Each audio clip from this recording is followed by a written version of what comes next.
La controverse qui oppose Richard Bona et Marc Ombela aurait pu ne pas tourner à une bataille de chiffonniers si les deux hommes étaient restés sur le terrain de la pensée, s'ils avaient été portés par le désir de faire triompher les positions controversées et contradictoires qu'ils défendent.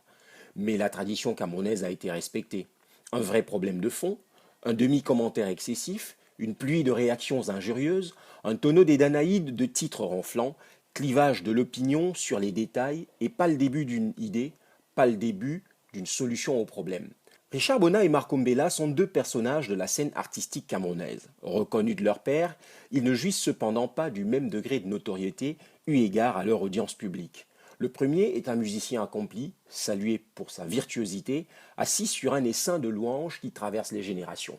Le second est un brillant ingénieur polytechnicien, doublé d'un artiste intermittent et méconnu des plus jeunes. Le statut d'artiste donne aux deux un accès privilégié à l'attention du public. Il est normal qu'ils s'en saisissent, il est normal qu'ils s'investissent et portent des opinions qui, dans la mesure de leur pertinence, peuvent servir l'intérêt général. L'échange acidulé entre Bona et Mbella, pour autant qu'il continue de faire jaser, ne résistera pas aux rigueurs de l'histoire. Il n'apporte rien au débat, ni la sérénité qui lui manque, ni les propositions qui feraient mûrir les opinions.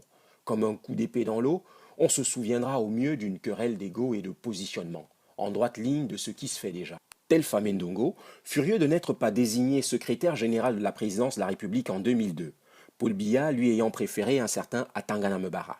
Il chantait à son de trompe sans se poser la question de sa compétence que Atangana Mbara n'avait même pas terminé son doctorat. De la même manière, quand Mwange Kobila s'écharpait avec Maurice Kamto, on rappelait sans cesse au premier qu'il devait s'adresser à son maître avec pondération, comme si les élèves sont condamnés à le rester indéfiniment.